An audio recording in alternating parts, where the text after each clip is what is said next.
وقل رب أدخلني مدخل صدق وأخرجني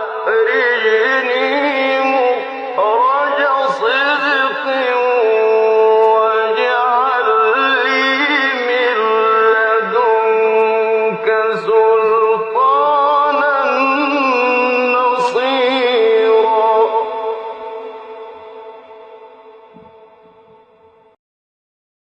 بسم الله الرحمن الرحيم، والصلاة والسلام على أشرف المرسلين سيدنا محمد الأمين وعلى آله وصحبه أجمعين.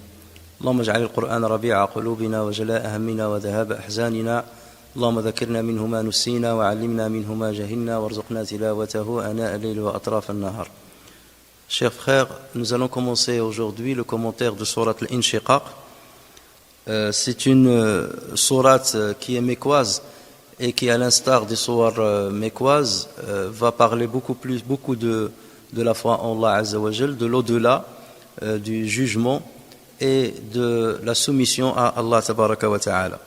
Et comme toujours, nous allons commencer par une carte d'identité, si j'ose dire, de cette sourate, en commençant déjà par le titre qui lui a été attribué. Le titre le plus connu, c'est Surat Al-Inshiqaq. C'est ainsi qu'elle est nommée dans la majorité des livres de l'exégèse, ainsi que des livres, des mushaf tout court. Le deuxième titre par lequel elle est connue reprend le premier verset de la sourate, Surat Idha as-sama'u inshaqqat, à l'instar de ce que nous avions vu pour les quelques sourates précédentes. Et c'est ainsi que l'a intitulé Abdullah ibn Wahb al-Misri. C'est un des élèves, il s'agit d'un des élèves de l'imam Malik rahimahullah. Lui, il est mort en l'an 197 de l'Hégire. C'est ainsi qu'il a été intitulé par Yahya ibn Ziyad al-Farra. Et le Farra fait partie des grandes références dans les sciences de la littérature. Lorsqu'on parle de Farra, ou bien de Kisa'i, ou bien de Sibawayh, ce sont des sommités dans le domaine de littéraire. Donc lui, il est mort en l'an 207 de l'Hégire. Il y a aussi l'imam Abdul Razzaq San'ani, qui l'a intitulé ainsi dans son Musannaf. Et il y a Abdullah ibn al-Mubarak également, qui l'a intitulé donc en reprenant le premier verset de la sourate.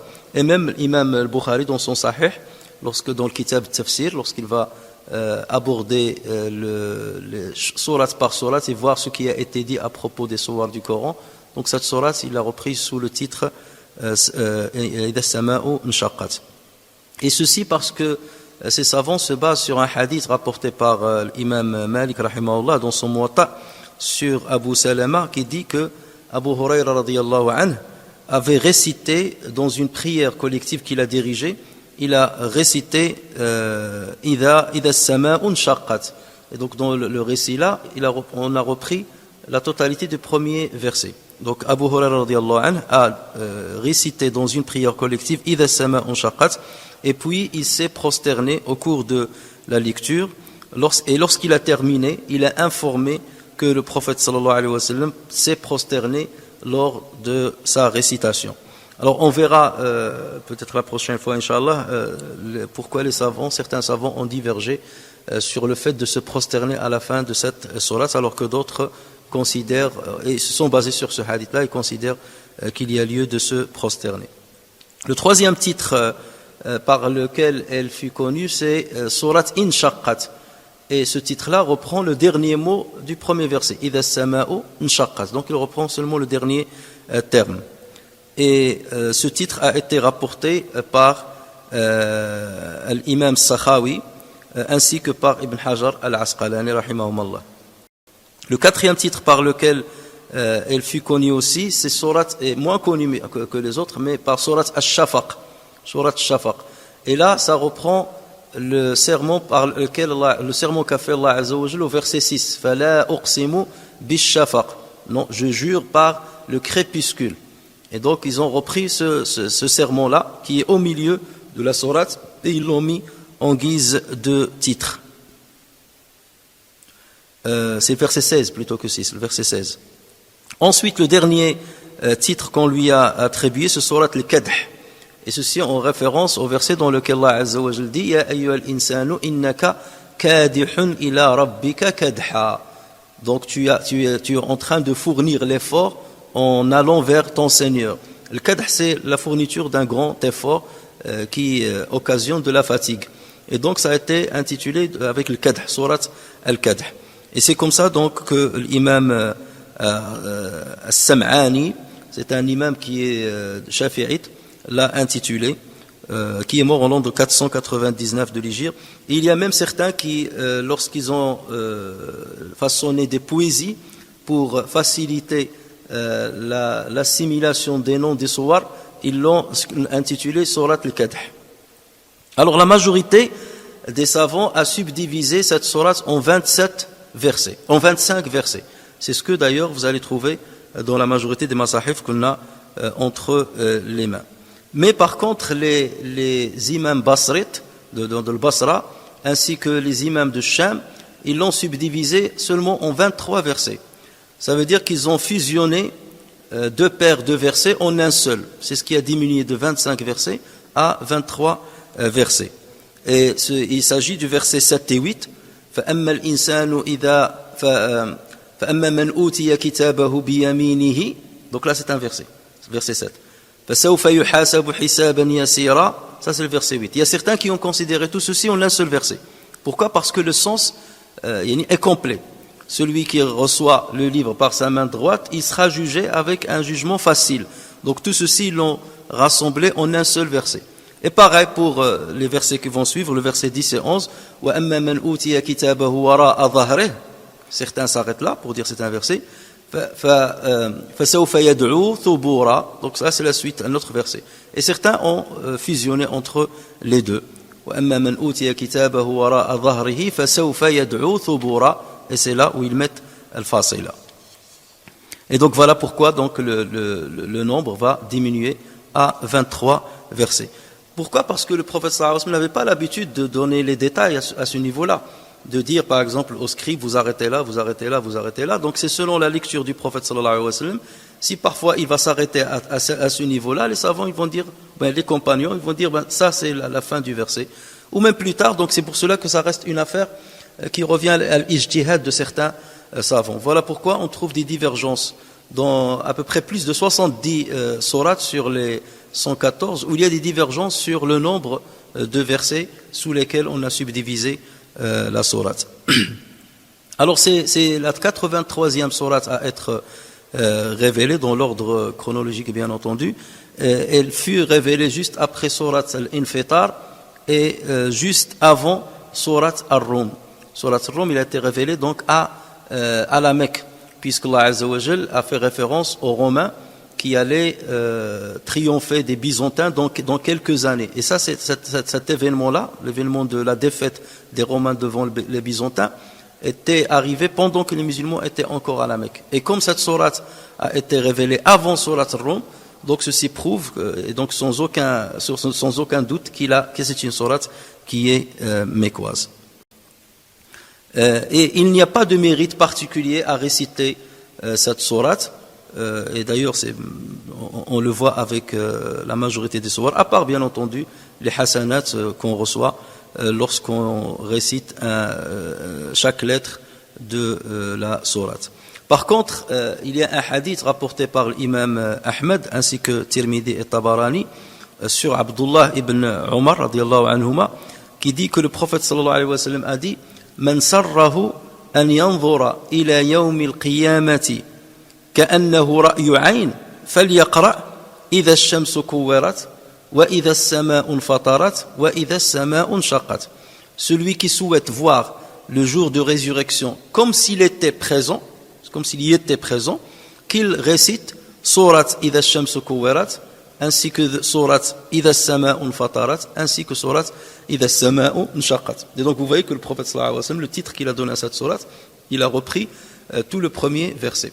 Donc ce qui prouve que cette sourate là, c'est une sourate qui permet aux musulmans de méditer sur le dernier jour et de connaître de se projeter dans le dernier jour et de se projeter dans l'issue qui sera la sienne.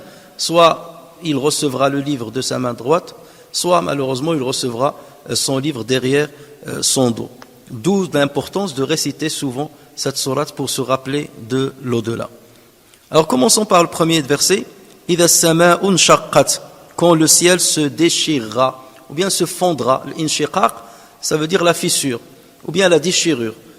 Sauf que s'agissant du ciel, c'est un peu dans notre esprit inconcevable de dire que le ciel va se fissurer, parce que pour nous le ciel c'est le vide. Et lorsqu'on parle de fissure, c'est que forcément on parle d'un objet solide. C'est là où la fissure va. La fissure ne va pas être dans un produit liquide, dans un produit visqueux, ou dans de l'air, dans le vide. Mais lorsqu'Allah Azza wa Jal justement dit que le ciel se fondra, c'est qu'il y aura quelque chose qui va aller dans ce sens-là. Et la sourate, donc, comme vous voyez, elle commence par Ash-Shart. Rappelez-vous, on a dit qu'il y a 10 manières par lesquelles les sourates commencent et débutent. Donc celle-ci fait partie de ce qu'on appelle Fatihat as-Surati Shartiyya. Et il y a 7 sourates qui sont à cet instar. Comme sourate Idha waqa'ati al-waqi'a, sourate al-waqi'a, Idha waqa'ati, donc il y a l'utilisation de Idha, le quand. Ça c'est une conjonction de subordination. Idha waqa'ati al-waqi'a. إذا جاءك المنافقون قالوا نشهد إنك لرسول الله إذا الشمس كورت إذا السماء انفطرت إذا السماء انشقت إذا زلزلت الأرض زلزالها et enfin إذا جاء نصر الله. Donc vous voyez que le إذا là, parfois Allah Azza wa Jal va parler de certains événements qui vont arriver à la fin des temps, comme le waqi'a, comme shamsu kuwirat, sama'un fatarat, sama'un shaqqat, zulzilatil ardu zilzalaha. Parfois, il parle d'un événement qui est arrivé au prophète sallallahu alayhi wa sallam. C'est le cas des hypocrites qui sont venus témoigner qu'ils croient au prophète sallallahu alayhi wa sallam, alors qu'au fond d'eux, bien entendu, ils le démentissent. Et le dernier, c'est idha ja'a nasrullah. Là, c'est un événement qui est arrivé lorsque plusieurs tribus sont rentrées dans l'islam, ils ont embrassé l'islam. Donc Allah Azza wa Jalla a dit idha ja'a nasrullah, lorsque le triomphe de Dieu arrive et que tu vois les gens entrer dans la religion d'Allah par groupe, fasabbih bihamdi rabbika wastaghfir. Donc là Allah Azza wa Jalla a parlé d'un événement qui est arrivé, déjà arrivé, mais il en a parlé comme s'il parlait du futur. Mais ça veut dire la certitude, ça veut dire c'est arrivé, les gens sont rentrés en islam. Et c'est pour cela que Abdullah ibn Abbas avait prédit la mort du prophète sallallahu alayhi wa sallam sous peu, puisque la mission du prophète sallallahu alayhi wa sallam était terminée dès lors que les gens sont rentrés et ont embrassé l'islam en masse. Alors, donc Allah Azza wa Jal, lorsqu'il dit Idha, d'ailleurs les premiers versets, dans les premiers, Idha as-sama'u inshaqqat wa adinat li rabbiha wa huqqat wa idha al-ardu muddat wa alqat ma fiha wa takhallat wa adinat li rabbiha wa huqqat. Donc il parle du ciel, il parle de la terre, de certains événements qui vont toucher le ciel et la terre. Ça, bien entendu, c'est pour attirer l'attention de celui qui va entendre ces versets. Donc tout de suite, tu vas te poser la question, oui, lorsqu'il dit, lorsque ces circonstances vont arriver, que va-t-il se passer? Et donc tu vas être plus attentif à ce qui va être cité. Et ce qui va être cité, donc c'est dans le depuis le verset 6 jusqu'au verset 16, qui vont souligner l'homme qui chemine vers Allah Azza wa Jal avec difficulté et l'issue qui sera la sienne, soit dans le paradis, soit dans l'enfer. Donc le premier verset nous informe que le ciel sera fissuré. Et cette fissure, Allah Azza wa Jal en parle dans d'autres versets, comme dans sourate Ar-Rahman, lorsqu'Allah Azza wa Jal dit فَإِذَا انشَقَّتِ السَّمَاءُ فَكَانَتْ وَرْدَةً كَالدِّهَانِ. Lorsque le ciel se fondra et deviendra alors c'est là où la traduction va dépendre de la signification de wardatan kaddihan. Le warda, c'est une fleur, ou dihan, c'est quelque chose qui est c'est comme l'huile, c'est quelque chose qui est huileuse. Donc ça, si on veut faire terme par terme les traductions que vous allez trouver, quand le ciel se fondra et deviendra alors écarlate comme le cuir rouge. En tout cas, il y a la question du rouge, wardatan kaddihan, puisque le warda en général, elle fait référence à une fleur qui est rouge. Ça veut dire qu'elle sera rougeâtre. Alors certains vous allez trouver certains exégètes contemporains, dès qu'ils entendent des choses qui se rapportent au cosmos et ainsi de suite, ils essaient de trouver l'équivalent dans ce que la science a découvert. On en a déjà fait référence, mais nous on fait référence souvent à quelque chose qui a déjà eu lieu. Lorsqu'on a parlé au sama'i dhatil buruj, le buruj c'est quelque chose qui existe maintenant. Lorsqu'on a parlé au sama'i wa tariq, donc il a juré par tariq qui existe maintenant. Mais là, Allah Azza wa Jalla, il parle d'un événement qui va arriver dans l'avenir. Donc il n'y a pas lieu de chercher maintenant.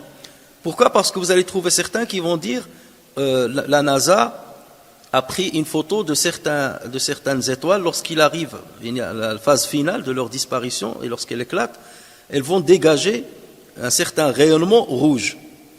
Et de par la photo qu'on a prise, on voit comme ce qui ressemble vraiment à une fleur. Lorsque vous voyez ça, vous avez vraiment l'impression de voir les pétales d'une fleur rouge.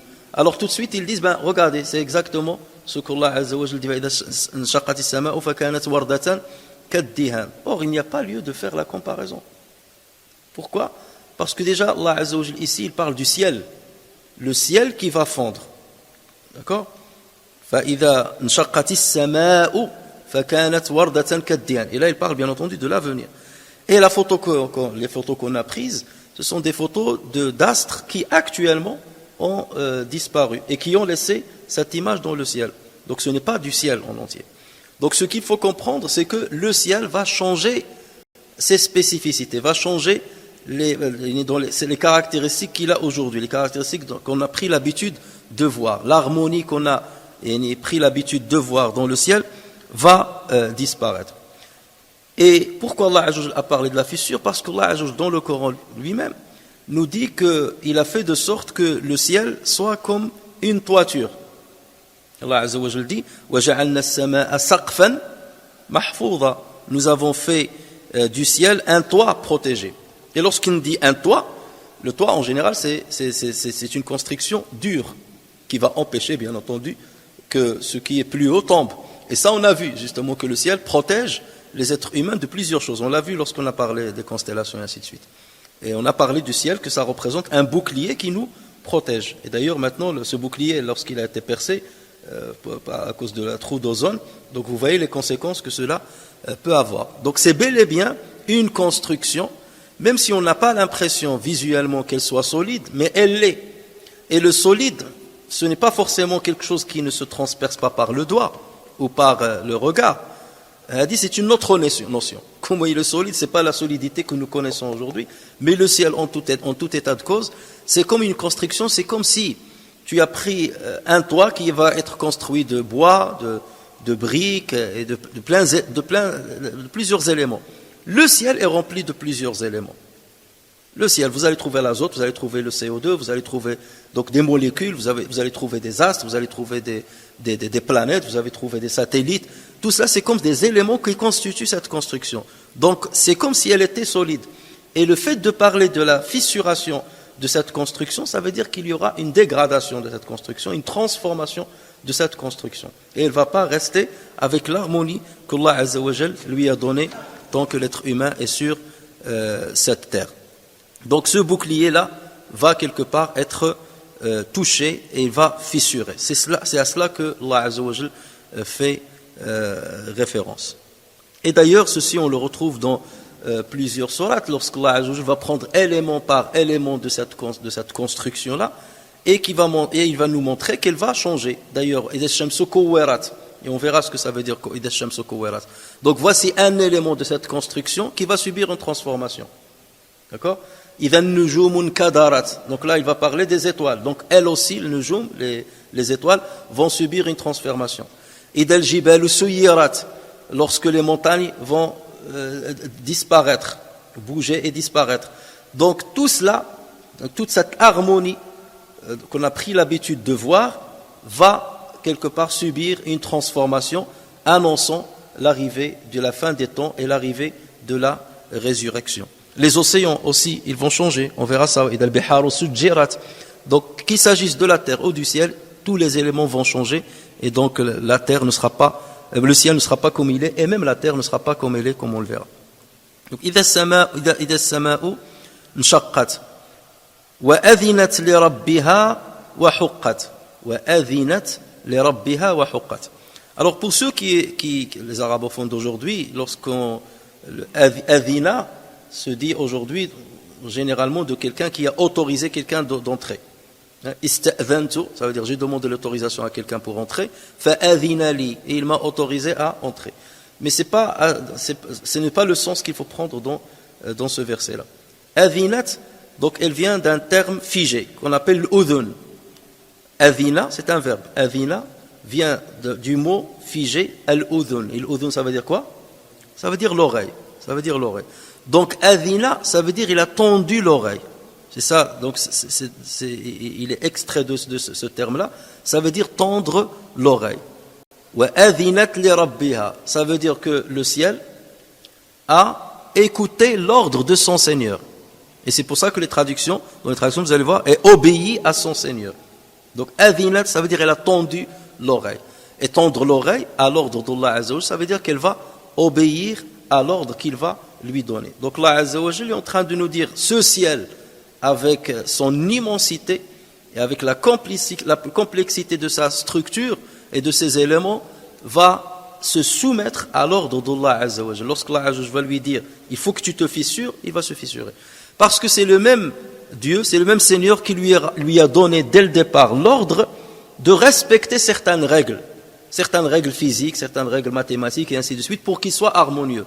Allah Azza wa Jalla qui lui donne, voici ta mission, tu vas la remplir et à la lettre, tu vas rester comme ça jusqu'au moment où je te demanderai de changer et de faire autre chose, une autre mission. Et là, bien entendu, il est sous les ordres de Allah Azza wa Jalla. Wa adhinat li rabbiha wa huqqat. Alors la traduction vous allez trouver, elle fera ce qu'il doit faire. Wa adhina, tant que je me rappelle, adhina, on le trouve dans un hadith lorsque le prophète sallallahu alayhi wa sallam, un hadith rapporté par le Bukhari et Muslim sur Abu Hurairah, dans lequel le prophète sallallahu alayhi wa sallam a dit ma adhina Allahu ma adhina Allahu ma adhina li nabiyyin hasani as-sawti yaqra'u al-Qur'ana yajharu bih. Jamais Allah n'a écouté autant qu'un homme, un prophète qui récite le Coran avec une belle voix et à haute voix. Ma adhina Allahu, ça veut dire ma sami'a Allahu. C'est ça la signification. Ma adhina Allahu, ma sami'a Allahu. Ma adhina deux fois, ou bien il y a une autre version, ka adhanihi, comme il entend, comme il écoute un prophète qui récite le Coran avec une belle voix et à haute voix. Ça veut dire quoi? Ça veut dire la meilleure chose qui peut être écoutée. La meilleure chose qui peut être écoutée, c'est quoi? C'est d'entendre un prophète. Et pourquoi le prophète? Parce que c'est les gens qui respectent les ordres de Dieu, qui ne commettent pas de péché. Donc forcément, écouter un prophète en train de réciter le Coran, c'est pas pareil que écouter n'importe qui récite le Coran. Un pécheur, ou qui le fait pour prouver quelque chose. Ça n'a rien à voir. Le prophète, s'il récite le Coran, forcément, il le récite pour Allah Azza wa Jal. Et par adoration à Allah Azza wa Jal, et par humilité, et il ne cherche rien à travers cette lecture. Rien, mais surtout rien. Donc voilà pourquoi c'est la meilleure voie. Déjà ça. Ça veut dire que le Coran, pour qu'il soit bien écouté et bien apprécié, il faut qu'il émane de la voix de quelqu'un qui est sincère et qui ne cherche que la face d'Allah Azza wa Jal en le récitant. L'exemple des prophètes. Donc déjà, il est prophète, il a une belle voix, et ça nous incite à embellir notre voix lorsqu'on récite le Coran. Yajharu bihi, ça veut dire il le lit à haute voix. Donc Allah Azza wa Jal aime écouter un prophète lire le Coran lorsque ce prophète a une belle voix. D'accord? Et c'est la meilleure chose qu'Allah Azza wa Jal aime écouter. Donc ça valorise le Coran, n'est-ce pas? Ça valorise son récitateur et ça valorise la belle voix qui le récite. Donc 3 choses qu'on doit chercher. La sincérité des prophètes, la belle voix et le lire à haute voix, lorsque bien entendu il est autorisé de le faire. Donc ça c'est pour dire adhina, donc c'est ça, c'est écouter. Wa huqqat, donc ici on l'a traduit par il a raison de le faire. Haqqa laka an taf'ala kadha, lorsque tu dis à quelqu'un haqqa laka an taf'ala, ça veut dire tu as le droit de faire ça. C'est logique que tu fasses ça. C'est tout à fait naturel que tu fasses ça. Donc que le ciel écoute l'ordre d'Allah Azza wa Jal, mais il a raison de l'écouter. Est-ce qu'il va oser désobéir? C'est pas possible, il va pas oser désobéir. Pourquoi? Parce que c'est Allah Azza wa Jal qui est son Seigneur. C'est lui qui a créé ce ciel. C'est lui qui lui a donné l'existence. Et c'est lui qui le maintient. Donc comment ce ciel-là oserait-il ne pas se soumettre à l'ordre d'Allah Azza wa Jal? Comment oserait-il désobéir à Allah Azza wa Jal? Donc il ne peut que obéir. Ouais, c'est pour ça, c'est ça la signification de wa huqqat. Et ça on le retrouve dans le Coran, cette syntaxe, lorsqu'Allah Azza wa Jal parle de Moussa alayhi salam. Il dit وقال موسى يا فرعون إني رسول من رب العالمين حقيق على ألا أقول على الله إلا الحق حقيق هذه هو حقت حقيق على ألا أقول على الله إلا الحق. Et Moïse dit à Pharaon, je suis le messager du Seigneur de l'univers, je ne dois dire sur Allah que la vérité, puisque je suis le messager. Donc je ne peux pas mentir dans le message. Je suis envoyé par Allah Azza wa Jal avec un message. Donc je me dois de respecter ce message. Haqiqun ala alla aqula ala Allah illa al-haq. Donc c'est cela la signification de huqqat. Et bien entendu, lorsque Allah Azza wa Jal nous dit cela, nous en tant qu'être humain, en tant que croyant, qu'est-ce qu'on doit dire? Ben, puisque le ciel s'exécute et obéit à Allah Azza wa Jal, ben, moi aussi je dois faire pareil. Le ciel est la création de Dieu. Moi je suis aussi la création de Dieu. Donc Allah Azza wa Jal a donné des missions au ciel, à la terre, aux planètes et ainsi de suite. Et ils accomplissent leur mission bien comme il le faut. Donc moi aussi je me dois de faire pareil que je dois prendre en exemple le ciel en obéissant aux ordres de Allah Tabaraka wa Ta'ala. Et bien entendu cette exécution, bien cette obéissance du ciel, on la retrouve aussi dans le Coran. Lorsqu'Allah Azza wa Jal parle des étapes par lesquelles il a créé les cieux et la terre, il a dit ثم استوى إلى السماء وهي دخان فقال لها وللأرض ائتيا طوعا أو كرها ائتيا طوعا أو كرها قالتا أتينا طائعين. Il n'y a pas de discussion. Donc lorsque Allah Azza wa Jal dit, il s'est ensuite adressé au ciel qui était alors fumé et lui dit ainsi qu'à la terre, venez tous deux, bon gré, malgré, bon gré, malgré, tous deux dire, nous venons, obéissons. Donc, cette obéissance qu'ils ont manifestée, que le ciel et la terre ont manifesté lors de leur création, lorsqu'Allah leur a dit, tiya ta'i'in, venez, atayna ta'i'in, tiya taw'an aw karha, venez ici, bon gré, malgré. Ça veut dire, venez pour respecter mon ordre et suivre la mission que je vous ai donnée. Et ils ont dit, nous venons, obéissons. On ne discute pas. Et on va exécuter dans le détail ce que tu nous as ordonné de faire. Donc c'est comme ça qu'ils ont débuté leur vie.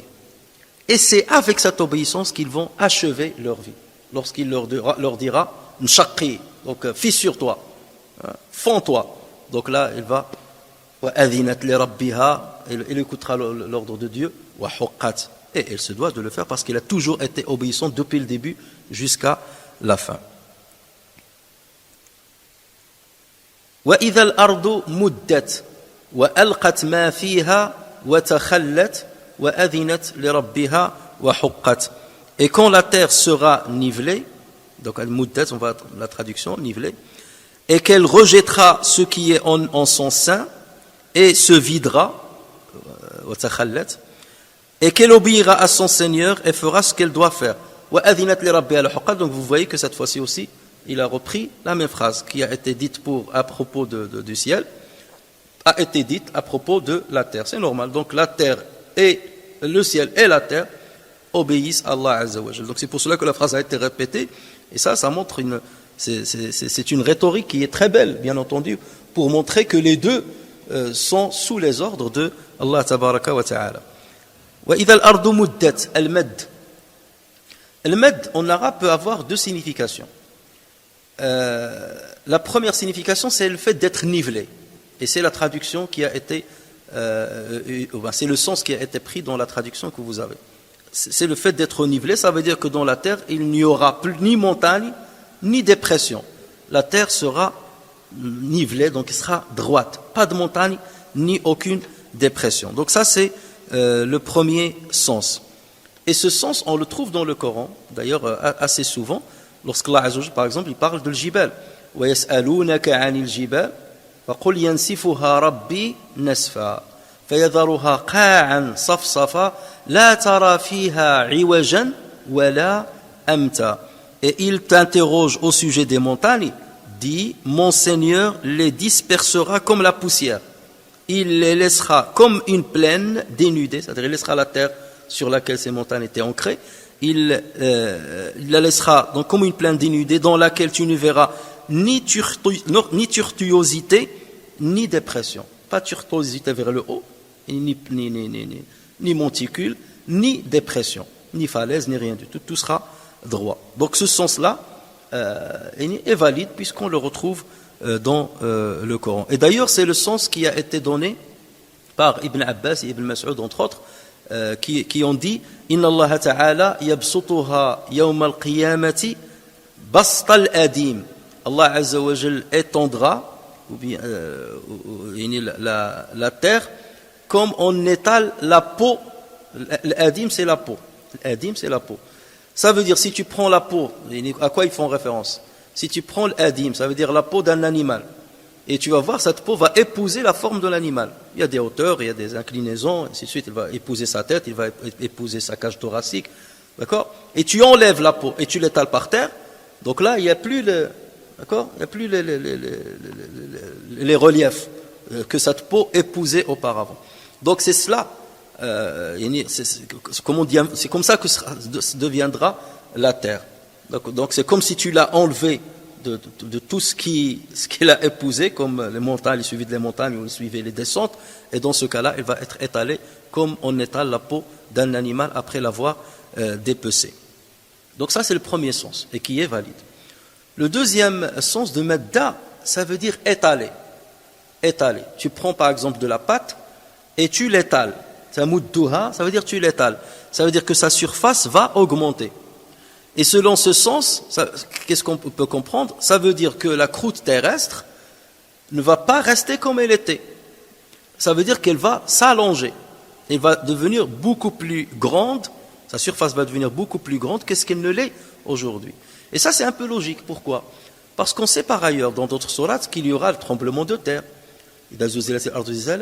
qu'il y aura le magma qui va sortir, et nous savons très bien que lorsque le magma sort et qu'il refroidit, notamment dans les fissures océaniques dont on a parlé la dernière fois, avant dans la sourate Tariq, donc lorsqu'il monte et qu'il refroidit, il se solidifie, et donc ça pousse les plaques tectoniques.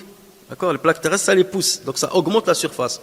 Mais Allah Azza wa Jalla fait de sorte aujourd'hui que ce qu'on pousse d'un côté, ce qu'on étale d'un côté, il rentre à l'intérieur de l'autre. Ou bien il forme des montagnes pour garder à peu près la même surface. Parce que c'est cette surface-là qui permet aux océans de maintenir leur volume. Parce que imaginez, c'est la Terre la croûte terrestre commence à s'étaler de plus en plus, donc ça va se faire forcément aux dépens de l'eau, de l'eau des océans et des mers. D'accord? Mais le jour du jugement, comme on a dit, il y aura une transformation totale de la forme de la terre et de la croûte terrestre. Et des savants disent que la terre va s'étaler en ce sens qu'il va avoir une surface beaucoup plus grande pour accueillir tous ceux qui vont être ressuscités. Tous les responsables, les humains et les djinns. Allah pour les animaux, certains disent que les animaux aussi seront ressuscités. Donc là, il y a une divergence entre les savants. Donc tous ces êtres-là vont être ressuscités.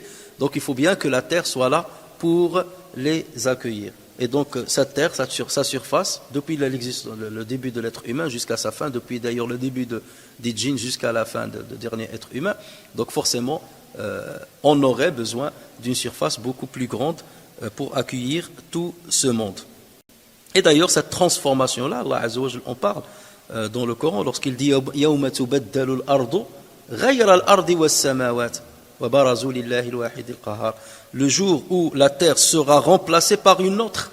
Donc ce n'est plus la même terre, elle sera remplacée par une autre. De même que les cieux aussi ils vont changer.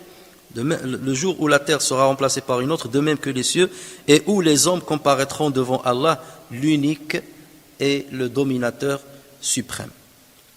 إذا الأرض مدت وألقت ألقت ما فيها, et qu'elle rejettera ce qui est en son sein. Alqat, ça veut dire qu'elle rejette. C'est comme quelqu'un qui vomit. Alqat ma fiha, c'est comme s'il a vomi ce qu'il y a en son intérieur. Donc là, Allah Azza wa Jal fait référence à un événement ou à plusieurs événements à travers lesquels certaines choses qui sont à l'intérieur de la terre vont sortir à l'extérieur. Et c'est pour cela que les savants ont divergé. Mais comme on dit toujours, parfois les divergences se valent. Ça veut dire que l'une est vraie et l'autre est vraie aussi.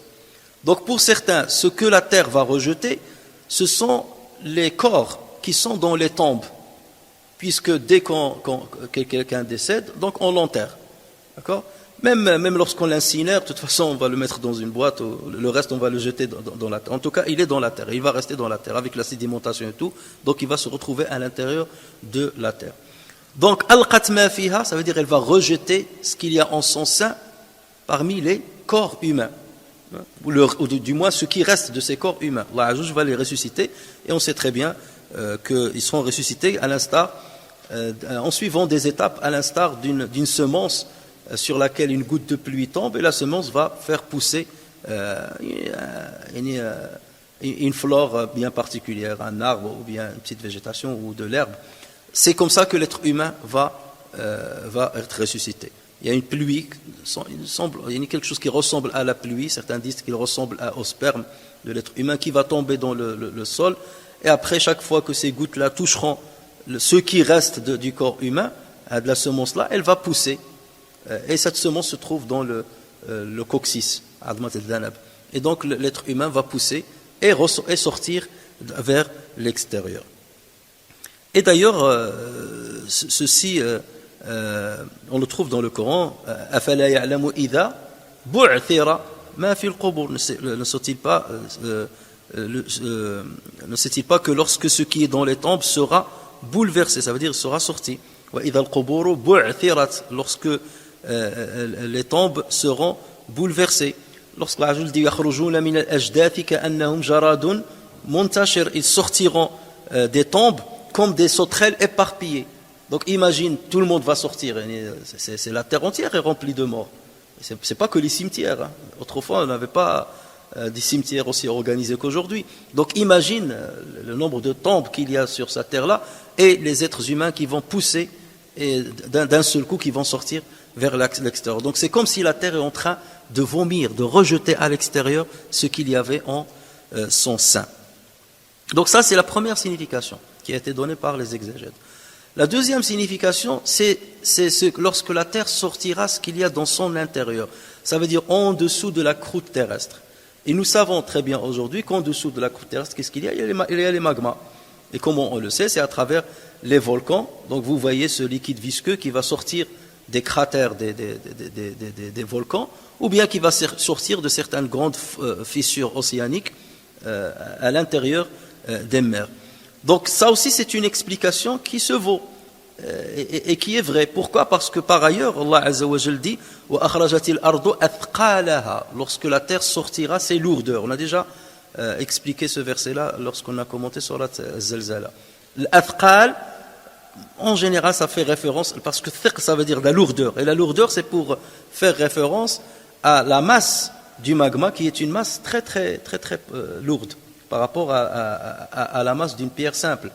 Donc, surtout lorsqu'elle sort, avant qu'elle ne se refroidisse et que les gaz ne s'en échappent, et après la pierre volcanique devient légère.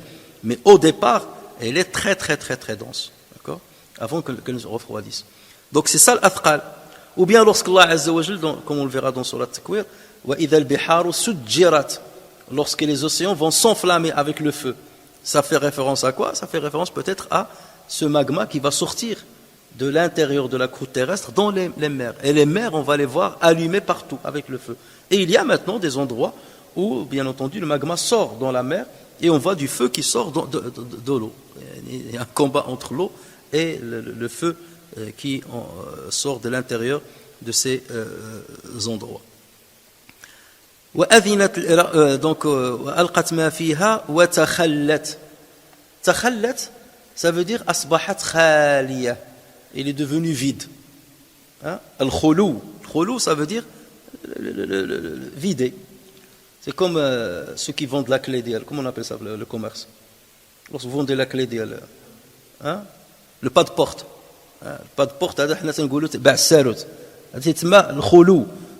pour que je vide le magasin, que je quitte le magasin, tu dois me payer quelque chose, qui est interdit d'ailleurs en islam. Ça s'appelle khulou. Donc elle se vide de ce qu'il y a à l'intérieur. Donc selon la première interprétation, elle se vide des corps qu'il y avait dans les tombes, ou bien elle se vide du magma qu'il y a à l'intérieur. Et dans ce cas, comment il va devenir? Allah alam, on ne sait pas.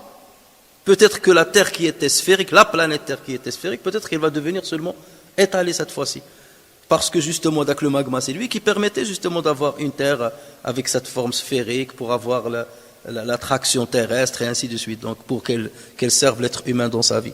Mais comme Allah a dit, lorsque la Terre changera, elle ne sera plus ce qu'elle était, donc peut-être qu'elle aura une autre configuration. C'est pas peut-être, c'est sûr qu'elle aura une autre configuration. Et peut-être cette configuration voudra qu'il n'y ait plus de magma à l'intérieur. Et elle sera très grande.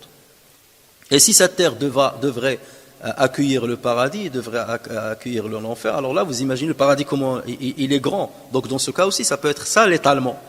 Tout le magma qui se transformera en la terre solide.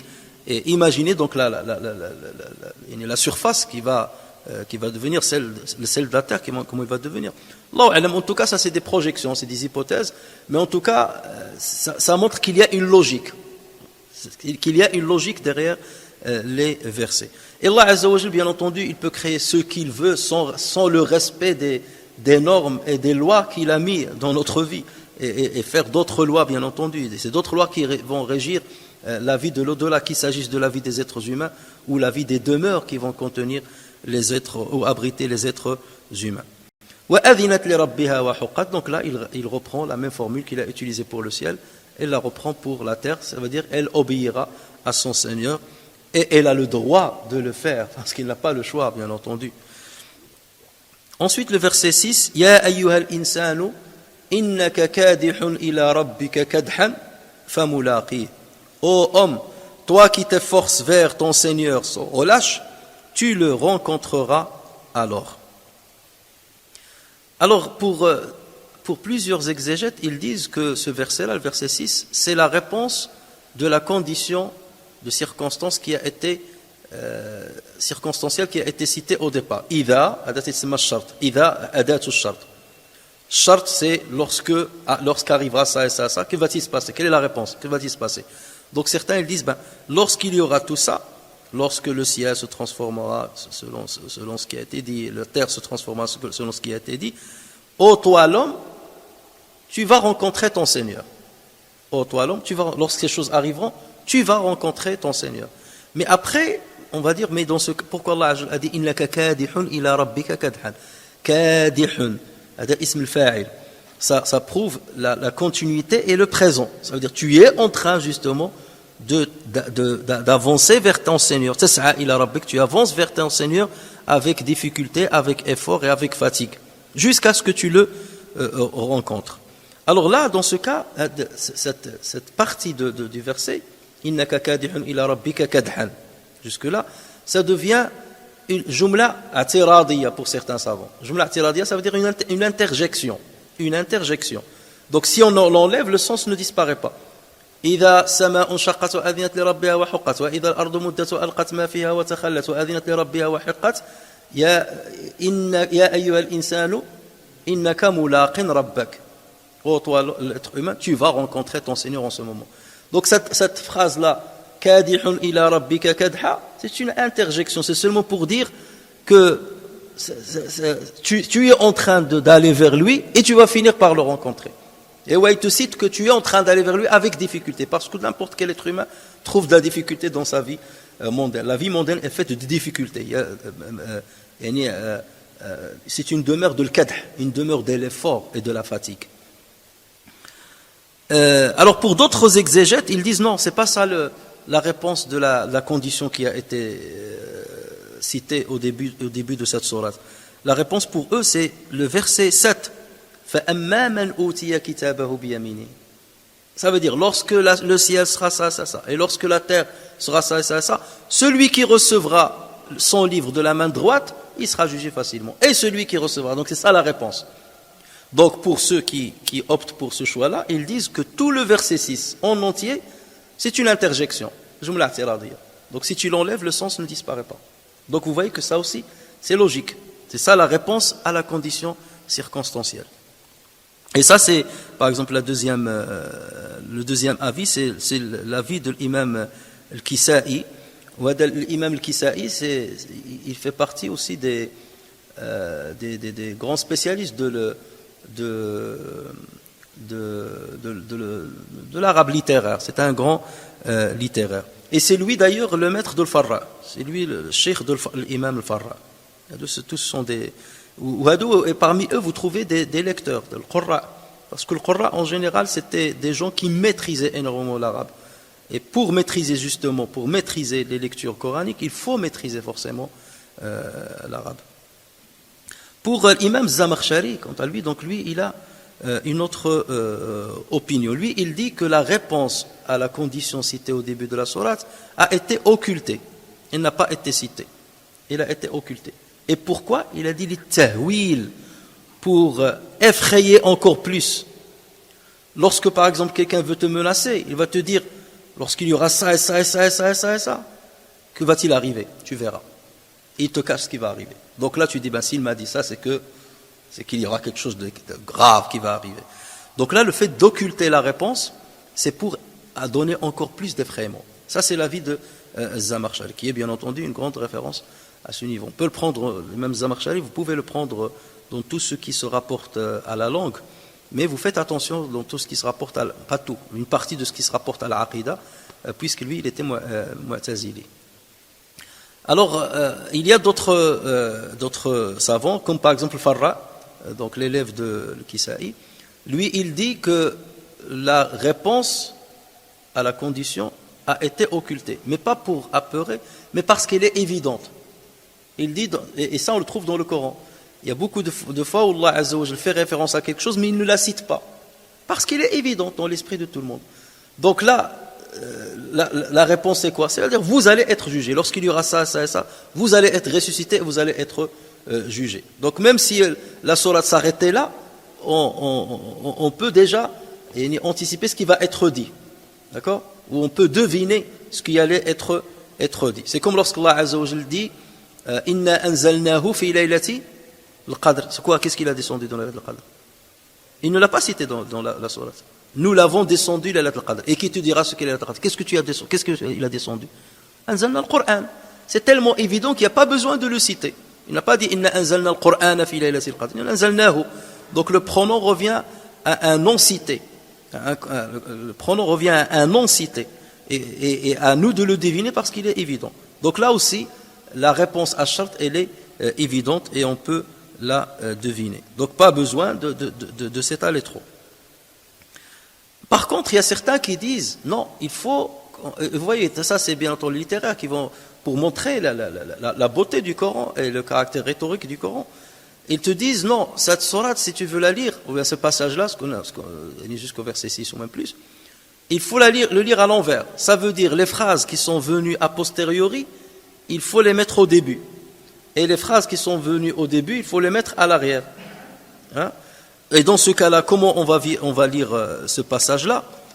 Ya ayyuhal insanu innaka kadihun ila rabbika kadhan famulaqihi idha as-sama'u inshaqqat. Ô toi qui t'efforces vers ton Seigneur sans relâche, sache que tu vas le rencontrer, que tu rencontreras ton Seigneur quand? Le jour où le ciel se fondra et le jour où la terre se nivelera. Donc il faut seulement inverser les versets et on comprendra le sens. Alors, Ya ayyuhal insan. Ici, Allah Azza wa Jalla n'a pas dit Ya ayyuhal nas. Et il n'a pas dit Ya ayyuhal ladhina amanu. Donc là, il parle d'une manière générale. Ya ayyuhal insan. Il parle à l'individu. Ici, il dit nas, donc il parle à un groupe. Et là, il a choisi de parler à un individu. Les savants ils disent pourquoi? Parce que là, c'est plus pertinent de parler à l'individu parce que tu te sens concerné. Lorsqu'il dit nas, tu peux dire je ne suis pas concerné. Ya ayyuhan nasu ttaqu rabbakum. Tu dis, oui, mais moi je crains Dieu, donc je ne suis pas concerné peut-être par cet appel, par cette interpellation. D'accord? Alors que là, lorsqu'il dit Ya ayyuhal insan, personne n'échappe. Oh, toi, l'humain, l'être humain. Donc tout le monde, personne n'échappe à cette interpellation, à cet appel-là. Donc voilà pourquoi il a utilisé l'insan plutôt que an-nas. Donc c'est parce que c'est beaucoup plus pertinent. Mais malgré cela, les savants ont divergé. Il y a certains qui ont dit ce que je viens de dire. Ça veut dire Ya ayyuhal insan, donc c'est un appel, une interpellation de tout être humain, quel qu'il soit, croyant ou pas croyant. Parce que d'ailleurs, après, il va dire voici l'issue des croyants et voici l'issue des négateurs. D'accord? Donc ça, c'est la première signification et c'est la plus probable. La plus probable, c'est celle-là. C'est qu'il s'adresse à n'importe quel être humain. Pour certains savants, ils disent non. Il y a khusus sabab. Il y a une personne bien déterminée à laquelle Allah Azza wa Jalla s'adresse dans ce verset-là. Et dans ce cas, il y a deux avis. Pour ceux qui ont dit que c'est spécifique à une personne, il y a eu deux avis. Le premier avis, c'est celui qui dit que Allah Azza wa Jalla dans ce verset s'adresse à Muhammad sallallahu alayhi wa sallam. Ya ayyuhal insan, ya Muhammad, innaka kadihun ila rabbika kadhan famulaqi. Tu es en train d'avancer vers ton Seigneur avec difficulté. La difficulté dans la transmission de mon message. D'accord? La difficulté que tu reçois devant l'animosité de ton peuple. Famulaqi, donc il le rassure. Tu vas rencontrer Dieu et il va te rétribuer sur tout cet effort-là que tu es en train de déployer pour remplir la mission qu'Allah Azza wa Jalla t'a donnée. Donc voilà, ça c'est le premier avis. C'est que ça s'adresse au prophète sallallahu alayhi wa sallam. Et bien entendu, si on dit s'adresse au prophète sallallahu alayhi wa sallam, ça englobe. Si on dit le premier avis qui dit tout le monde, donc le prophète est inclus dedans. Donc le problème ne se pose pas. Et pour certains, comme Ibn Abbas, radiyallahu anhuma, lui il dit non. Ce verset s'adresse à un Qurayshite bien spécifique, un parmi les ennemis du prophète sallallahu alayhi wa sallam. Il s'agit de Ubay ibn Khalaf. Alors, si Abdullah ibn Abbas a dit cela, c'est que forcément il a dû l'entendre de quelqu'un d'autre. Puisqu'Abdullah ibn Abbas, il s'est converti un peu tardivement. Il était encore enfant. Et la sourate, après l'immigration du prophète sallallahu alayhi wa sallam, et la sourate a été révélée avant l'immigration du prophète sallallahu alayhi wa sallam. Donc il n'était pas présent au moment où la sourate a été révélée. Donc forcément c'est une information qu'il a dû entendre de certains grands compagnons, grands au niveau de l'âge bien entendu. Parce que lui il faisait partie des jeunes. Donc lui il dit c'est Ubay ibn Khalaf. Ubay ibn Khalaf c'est le frère de Umayya ibn Khalaf. C'est pour vous situer, c'est le frère de Umayya ibn Khalaf. Umayya ibn Khalaf il est beaucoup plus connu parce que c'est lui qui était le maître de Bilal ibn Rabah radiyallahu anhu. C'est lui qui a porté les supplices à Bilal. Et Bilal bien entendu va se venger de lui lors de la bataille de Badr, c'est lui qui va le tuer. Donc Ubay ibn Khalaf lui aussi il avait une grande animosité envers le prophète sallallahu alayhi wa sallam et envers les musulmans, en termes de moquerie, en termes de combat, et c'est quelqu'un qui voulait coûte que coûte tuer le prophète sallallahu alayhi wa sallam, et qui ne cessait de menacer le prophète sallallahu alayhi wa sallam et de l'insulter. Et d'ailleurs, il avait un cheval, et une fois il a dit au prophète sallallahu alayhi wa sallam, alors il lui a dit soit pendant qu'il était à la Mecque, soit certains disent que lors de la bataille de Badr, les musulmans ont captivé 70 prisonniers, parmi lesquels il y avait Ubay ibn Khalaf.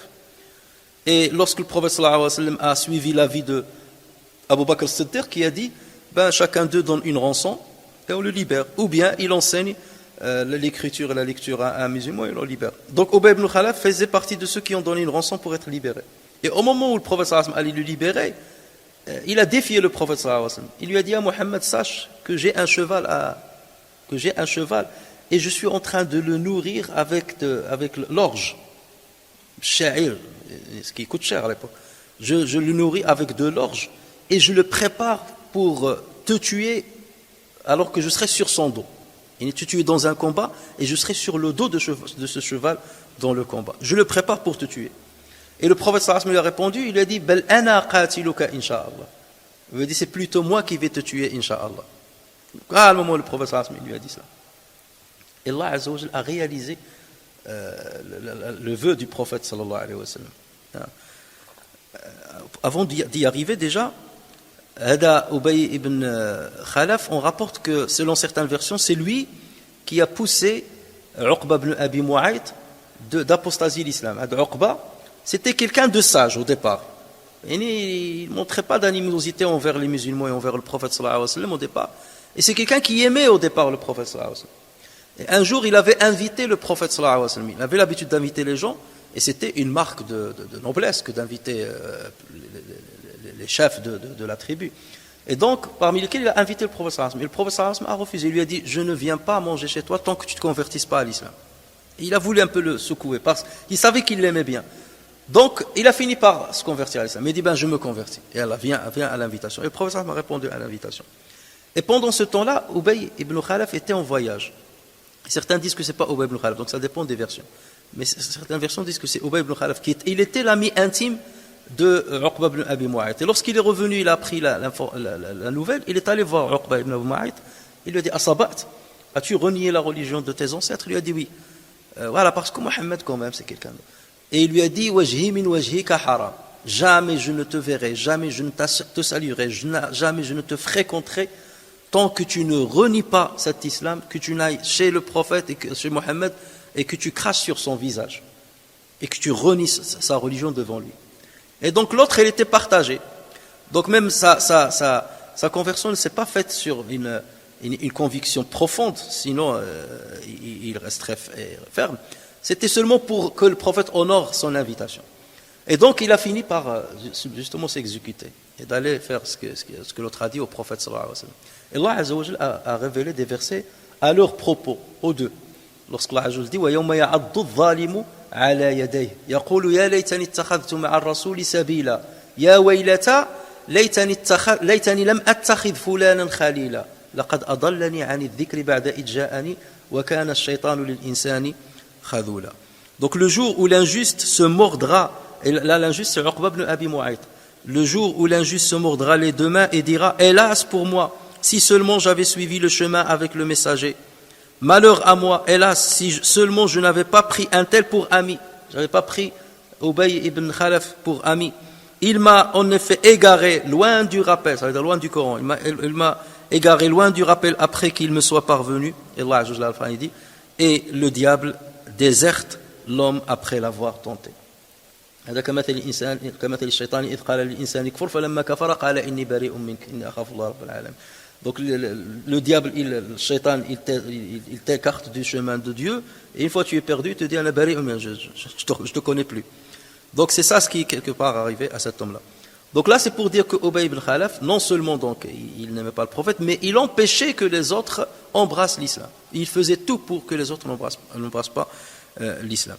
Et lors de la bataille de Uhud, comme vous le savez, la bataille au départ était à l'avantage des musulmans, et lorsque les archers n'ont pas respecté l'ordre que le prophète sallallahu alayhi wa sallam leur a donné, donc les Qurayshites ont repris le dessus sur les musulmans. Et là, beaucoup de musulmans ont pris la fuite.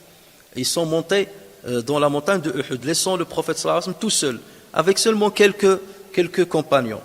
Et pendant ce moment-là, justement, Ubay ibn Khalaf était sur son cheval, dont il a parlé au prophète sallallahu alayhi wa sallam, qu'il a préparé spécifiquement pour cette bataille. Il était sur ce cheval et il cherchait le prophète sallallahu alayhi wa sallam. Il est où? Il est où? Et il répétait comme ça avec une rage, La najawtu in naja. La najawtu in naja. Je ne serai pas sauvé si Mohammed se sauve. C'est soit lui, soit moi aujourd'hui. Un de nous deux doit mourir aujourd'hui. Donc la détermination à tuer le prophète sallallahu alayhi wa sallam. Et donc le prophète sallallahu alayhi wa sallam, donc les compagnons l'ont vu venir et ils ont dit au prophète sallallahu alayhi wa sallam, voici Ubay ibn Khalaf qui te cherche. Et il criait à haute voix, La najawtu in naja, aina ya Muhammad, oh Muhammad, tu ne seras pas sauvé aujourd'hui. La najawtu in najawt. Et en ce moment-là, les peu de compagnons qui sont restés à côté du prophète sallallahu alayhi wa sallam, donc ils ont dit à Rasulullah, on va te protéger, venez protéger le prophète sallallahu alayhi wa sallam contre Ubay ibn Khalaf. Et le prophète sallallahu alayhi wa sallam leur a dit non, écartez-vous. Et là, on a dit que les compagnons se sont écartés du prophète sallallahu alayhi wa sallam comme les poils lorsque les poils se dressent. D'un seul coup, ils se sont écartés du prophète sallallahu alayhi wa sallam. Et le prophète sallallahu alayhi wa sallam a saisi la lance d'un compagnon qui s'appelle Harith ibn Simma. il a pris la lance de Harith ibn Simma et il l'a lancée vers Ubay ibn Khalaf et il a visé une partie qui était entre la côte de maille et le casque. Donc il avait une côte de maille et le casque, et donc à ce niveau-là il y avait une ouverture. D'accord ? Et le prophète sallallahu alayhi wa sallam a visé cette ouverture. Et justement, la lance s'est plantée au niveau du clavicule de Ubay ibn Khalaf. Il a réussi quand même à enlever la lance. Il est tombé de son cheval, il a commencé à tourner par terre, tellement il avait mal. Mais après, donc, lorsqu'il l'a enlevé, il a vu que la blessure n'était pas si dangereuse. Enfin, il avait l'impression que la blessure n'était pas si dangereuse que cela. Et lorsque la bataille s'est achevée, donc les siens l'ont pris et il leur disait « Qatalani Muhammad ». Muhammad m'a tué, Muhammad m'a tué. Il lui disait « Mais non, c'est une petite blessure, ce n'est qu'une petite blessure ». Il a dit « Non, il m'a promis qu'il allait me tuer ». Lorsque le prophète lui a dit « Ana qatiluka inshallah », il m'avait promis qu'il allait me tuer. Il suffit qu'il me crache sur moi pour que je meure. Il a commencé à délirer. Parce qu'il savait au fond d'eux que le prophète disait vrai. Il a dit, il suffit qu'il crache sur moi pour que je meure. Et lors du retour, justement, sa plaie s'est infectée et il a perdu la vie lors de son retour à la Mecque. Donc il n'est pas parvenu vivant à la Mecque. Et c'est pour ça que Al-Siyar, surtout Ibn Hisham, disent que c'est la seule personne qui est morte par un lien direct au prophète sallallahu alayhi wa sallam. Jamais le prophète sallallahu alayhi wa sallam n'a tué une personne dans la guerre directement, mais c'était cette personne-là qui était morte par la main du prophète sallallahu alayhi wa sallam d'une manière indirecte, parce que le prophète sallallahu alayhi wa sallam se protégeait lorsqu'il a jeté la lance contre lui, parce que c'était lui ou l'autre. L'autre, il était déterminé, un de nous va mourir. Donc pour Abdullah ibn Abbas, il dit que ce verset, déjà à la Mecque, concernait Ubay ibn Khalaf. Le mal que tu es en train, l'effort que tu es en train de fournir contre le prophète, tu es en train de le faire et tu vas vers ton Seigneur et tu vas le rencontrer. Et tu verras après ce que Dieu te fera de toi. Donc ça c'est l'avis de Abdullah ibn Abbas radiyallahu anhu. Mais comme on dit toujours, et nous on tire la leçon, bien on prend le son sur le sens général du verset et non pas la cause de sa révélation. Donc tout le monde rencontrera Allah tabaraka wa ta'ala. Kadihun ila rabbik, ça veut dire que tu t'efforces en avançant vers ton Seigneur. Tu t'efforces, ça veut dire que tu fournis beaucoup d'efforts et cet effort qui va occasionner de la fatigue. Et c'est cela la réalité de la vie. Parce que la vie n'est pas faite pour se reposer. Ici-bas, il n'est pas fait pour se reposer. Il est fait pour être testé. Et le repos, c'est la récompense dans l'au-delà. Le repos a été attribué à l'au-delà et non pas à ici-bas. Et combien même ceux qui veulent chercher ceux qui cherchent l'argent, ainsi de suite, en pensant qu'ils vont trouver le repos ici, vous voyez qu'ils ne sont jamais dans le repos. À Monaco, tu trouves des milliardaires, les hommes les plus riches du monde, et ça ne leur suffit pas de profiter de leur argent. Ils veulent changer le monde encore. Je dois faire ceci, je dois influencer dans les pays, là, je dois influencer sur le cours de l'histoire de l'être humain. Ouais, mais toi seulement ta vie, toi. Va nager dans ta piscine, ou profite de ton jardin, ou dans les voyages, ou laisse les gens tranquilles. Non. Il faut l'effort, faire ceci, ou ruser, ou dire. Il est toujours dans le ceci, ou faire comme ça. C'est ça l'être humain, malheureusement. Il ne profite pas. Il est du peu de confort qu'il peut détenir sur cette terre.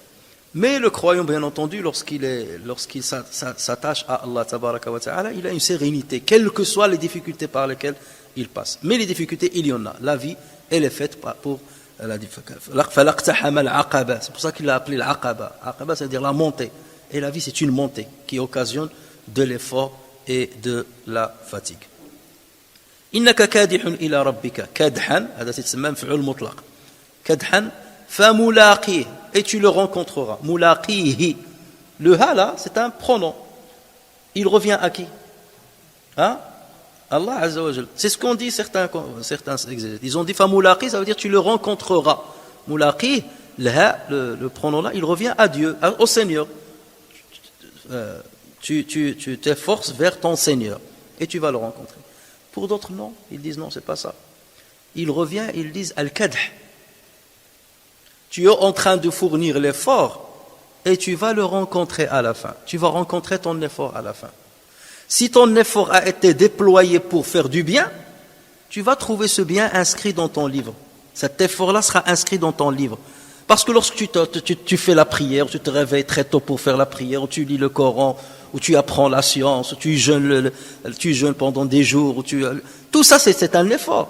Et cet effort-là, tu l'as déployé pendant toute ta vie, famulaqi, tu vas le rencontrer.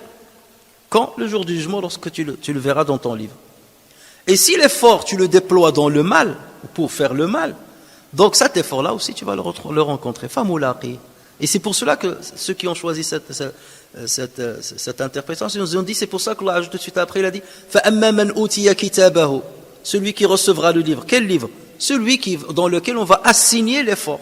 On va consigner. Dans lequel on va consigner l'effort qui a été déployé. Aussi bien par les croyants que par les négateurs. Donc vous voyez que aussi cette explication, cette interprétation, peut être valide.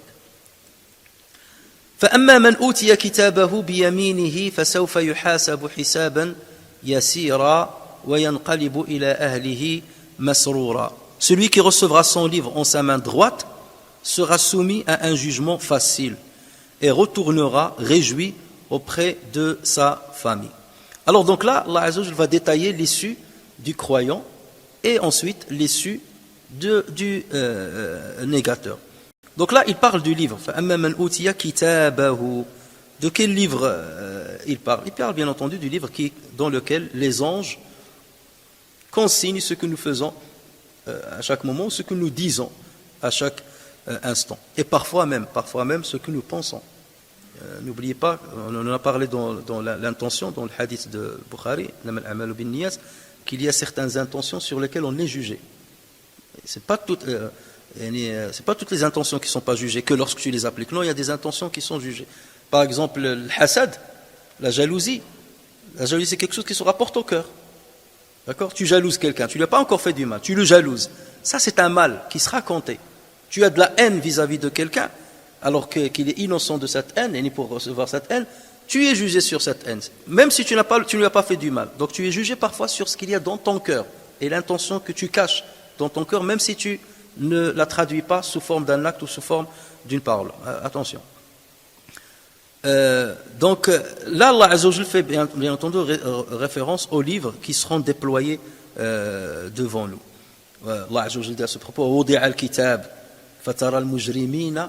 وَوُضِعَ الْكِتَابِ, ça veut dire on déposera le livre de chacun. وَوُضِعَ الْكِتَابِ فَتَرَى الْمُجْرِمِينَ مُشْفِقِينَ مِمَّا فِيهِ وَيَقُولُونَ يَا وَيْلَتَنَا ما لهذا الكتاب لا يغادر صغيرة ولا كبيرة إلا أحصاها ووجدوا ما عملوا حاضرا ولا يظلم ربك أحدا. Donc on déposera le livre de chacun, alors tu verras les criminels effrayés à cause de ce qu'il y a dedans. Et ils disent, malheur à nous, qu'a donc ce livre à nos maîtres de mentionner ni péché véniel ni péché capital. Et ils trouveront devant eux tout ce qu'ils ont œuvré. Et ton Seigneur ne fait du tort à personne. Donc ce livre-là, les croyants, ou du moins les bons croyants qui vont mériter le paradis, vont le recevoir dans leur main droite. Et les autres, les négateurs, vont le recevoir dans leur main gauche ou bien derrière leur dos. On expliquera ça, Inch'Allah, la prochaine fois. Donc, lorsqu'on parle de la main droite, parce que on a pris l'habitude, a dit dans le monde entier, c'est pas que chez les Arabes, et encore plus chez les Arabes, d'attribuer la droite à tout ce qui est bien. Pourquoi? Parce qu'on a l'habitude de saisir avec la... Ça, c'est la majorité des gens, je ne parle pas des gauchers. Dans le monde, la majorité sont droitiers. Parce qu'on saisit les bonnes choses avec la main droite. Donc c'est pour cela que toujours on attribue la droite à quelque chose de bien. Et c'est devenu donc tellement une tradition que les Arabes, même la bénédiction, ils l'ont appelée l'yumn. Et ça vient de la droite, de l'yamin. L'yumn. La bénédiction, ils l'appellent l'yumn. Et la malédiction, ils l'appellent shu'm, qui vient de shimal. Shu'm. D'accord? Donc, et le Coran le dit, donc les gens de droite, ashabul yamin ma ashabu les gens de droite, quels sont les gens de droite? Wa ashabul maymanati, fa ashabul maymanati ma ashabul maymana, donc l'appel yamin maymana. Wa ashabul shimali ma ashabul shimal, ou bien wa ashabul mash'amati ma ashabu al-mash'ama dans sourate al-Waqi'a. Donc le mash'ama, ça fait référence à Shu'm et ça fait référence aussi à la gauche. Et la droite, ça fait référence à l'yumn. Pas toujours, bien entendu. Dans le domaine politique, c'est pas toujours vrai. Surtout lorsqu'il s'agit de l'extrême droite. Donc là, c'est seulement pour dire pourquoi il parle de l'yamin. Donc chez nous, l'yamin, et c'est pour ça que le prophète sallallahu alayhi wa sallam aimait qu'on fasse tout par les bonnes choses par la droite. Lorsque tu rentres dans une mosquée, tu rentres par le pied droit. Lorsque tu sors de la mosquée, tu retardes le pied droit. Tu le sors le dernier parce que tu laisses le pied droit dans cet endroit qui est bien. Donc tu le sors le dernier de la mosquée. Lorsque tu mets ton pantalon, tu mets d'abord la jambe droite. Lorsque tu mets ta chemise ou ton pull, tu mets d'abord la main droite et ensuite la main gauche. Donc ça, c'est min bab al-fal hasan, c'est-à-dire en espérant qu'on sera parmi les gens de droite. Donc nous faisons toutes ces choses-là avec le côté droit pour espérer qu'Allah Azza wa Jal fasse de sorte que nous soyons parmi les gens de droite. فأما من أوتي كتابه بيمينه فسوف il n'a pas dit فسيحاسب حسابا يسيرا, il a dit فسوف. فسوف, ça s'utilise avec les verbes, hein? Et avec le verbe conjugué au présent, يحاسب. فسوف يحاسب. فسوف يأتي الله بقوم. سوف أستغفر لك. Donc je vais le faire. Donc ça s'utilise avec un verbe qui est conjugué bien entendu au passé, mais au présent, mais qui signifie l'avenir toujours. Et saufa, ça s'utilise toujours, en général, pour un avenir lointain, pas pour un avenir proche. D'accord? Pour un avenir lointain, mais pas pour un avenir proche. Mais dans la rhétorique, dans le balara, saufa s'utilise pour quelque chose qui est certain, qui va arriver dans le futur, mais certainement. Donc c'est pour signifier la certitude dans l'avenir. Allah Azza wa Jalla l'utilise souvent dans le Coran. Dans Surat, par exemple, Yusuf, lorsque les enfants de Yusuf, les enfants de Yaqub, alayhi salam, قالوا يا أبانا استغفر لنا ذنوبنا. Et donc qu'est-ce qu'il a dit?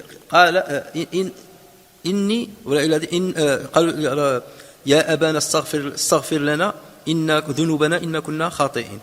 Et lui, comment il a répondu? قال سوف أستغفر لكم ربي. Alors, il ne faut pas la comprendre dans le sens je vais plus tard invoquer Dieu pour qu'il vous pardonne. Ça veut dire je vais le faire avec certitude. Parce que si vous comprenez que ça veut dire l'avenir, le lointain, on va dire mais pourquoi Yaqub alayhi salam va retarder l'invocation à l'avantage de ses enfants? Parce qu'il l'aura pardonné, donc il faut qu'il le fasse tout de suite. Mais il va le faire dans l'avenir. Je vais le faire certainement. Donc c'est pour ça qu'il a utilisé saufa. D'accord? Il aurait pu dire sa astaghfiru lakum rabbi. Sa astaghfiru, mais saufa, ça veut dire je vais le faire avec certitude, parce qu'avec tout le mal que vous avez fait, vous avez raison de douter. Vous êtes en droit de douter que je ne vais pas le faire. Mais moi, je vous confirme que malgré cela, je vais le faire parce que je vous ai pardonné personnellement. Donc je vais demander à Allah Azza wa Jal de vous pardonner également. فسوف فأما من أوتي كتابه بيمينه, donc celui qui reçoit le livre en sa main droite, فسوف يحاسب حسابا يسيرا, il sera soumis à un jugement facile. Ça veut dire quoi facile? Ça veut dire que on va lui exposer ce qu'il y a dans son livre, mais d'une manière sommaire, surtout concernant les péchés. Tu as fait ça. Donc lorsqu'il s'agit des péchés, ça va passer vite. Et on va lui exposer ça, mais sans discuter avec lui trop. Pourquoi tu as fait ça? À quel moment tu as fait ça? Donne-moi des explications pourquoi tu as fait ça. Donc c'est ça Hisab al-Yasir, qui est facile. Donc on passe rapidement, tu as fait ça, ou là on va te dérouler rapidement le livre. Parce qu'imaginez, il y a certains qui disent, on a une sahifa par jour. On a une feuille par jour dans laquelle Alors imaginez-nous combien on vit sur cette terre lorsque tu vis 80 ans, imaginez le livre, comment il va être. À l'époque, on disait, mais ça va être un très très grand livre. Pas forcément, une clé USB, tu pourras mettre dedans. Donc le livre, comment il va être, Allahu a'lam. On ne sait pas comment il va être. Mais en tout cas, la science nous montre aujourd'hui qu'on peut consigner énormément d'informations en peu de matière, sur peu de matière. Donc là, nos livres, on ne sait pas comment va être sa forme. Seul Allah Azza wa Jal le sait. Mais en tout cas, il consigne tout, les moindres détails. L'imam al-Hakim rapporte dans son Mustadrak sur Aïcha radiyallahu anha qu'il a dit: j'ai entendu le prophète sallallahu alayhi wa sallam un jour dans la prière dire: Allahumma hasibni hisaban yasira. Seigneur, juge-moi un jugement facile. Et lorsqu'il a terminé sa prière, je lui dis: Ya Rasulallah, mal hisabul yasir. Ya Rasulallah, ça veut dire quoi le jugement facile? Et le prophète sallallahu alayhi wa sallam de répondre: Yunzaru fi kitabihi. Il a dit: Yunzaru fi kitabihi wa yutajawazu lahu anhu innahu man nuqisha al-hisaba ya Aisha yawma idhin halak. Innahu man nuqisha al-hisaba halak. Wa kullu ma yusibu al-mu'mina kaffara Allahu anhu hatta ash-shawkata tashukuh. Donc le prophète sallallahu alayhi wa sallam a répondu: on verra son livre et on passera outre certains péchés. On lui montrera le livre et on passera outre certains péchés. Donc on ne va pas rentrer dans le détail, péché par péché. Et ensuite il a dit: car celui dont le jugement sera discuté, c'est-à-dire dès lors qu'on commence à discuter avec lui pourquoi tu as fait ça, donc on commence à détailler, celui qui se verra être jugé de la sorte sera perdu. Ça veut dire que lui il va aller dans l'enfer. Dès que tu vois que le jugement va rentrer dans le détail et qu'il y aura une discussion sur chaque péché, ça s'annonce mal. La fin s'annonce très très mal. Et le Bukhari rapporte également un autre hadith sur Aïcha aussi, radiyallahu anha, où elle dit, le prophète sallallahu alayhi wa sallam a dit: Laysa ahadun yuhasabu illa halak. Dans le même sens. Laysa ahadun yuhasabu illa halak. Quiconque sera jugé sera perdu. Quiconque sera jugé sera perdu. Et Aïcha, elle a protesté. Regardez l'intelligence de Aïcha radiyallahu anha. C'est pas quelqu'un qui accepte tous les dires sans le passer par le filtre de la raison. Alors d'abord, il est face au prophète. Et là, il lui a dit: tout celui qui sera jugé sera perdu. Donc là, il lui a dit: Ya Rasulallah, ja'alani Allahu fidak, qu'Allah Azza wa Jal fasse que je sois fidak, ça veut dire ta compensation. Lorsque par exemple quelqu'un, tu veux le tuer, tu le fidia, tu le compenses par quelqu'un d'autre. Donc elle a dit que Allah Azza wa Jal fasse de sorte que je te compense, pour te sauver ta vie, que je perde ma vie à la place de la tienne. Regardez, fidaka abi wa ummi, on disait au prophète sallallahu alayhi wa sallam. Ça montre l'amour qu'on portait au prophète sallallahu alayhi wa sallam. Donc il lui a dit: ja'alani Allahu fidak, alaysa yaqulu Allah tabaraka wa ta'ala fa amma man utiya kitabahu bi yamini fa sawfa yuhasabu hisaban yasira. Donc il lui a dit: mais Allah Azza wa Jalla dit, celui qui recevra le livre en sa main droite, il sera jugé un jugement facile.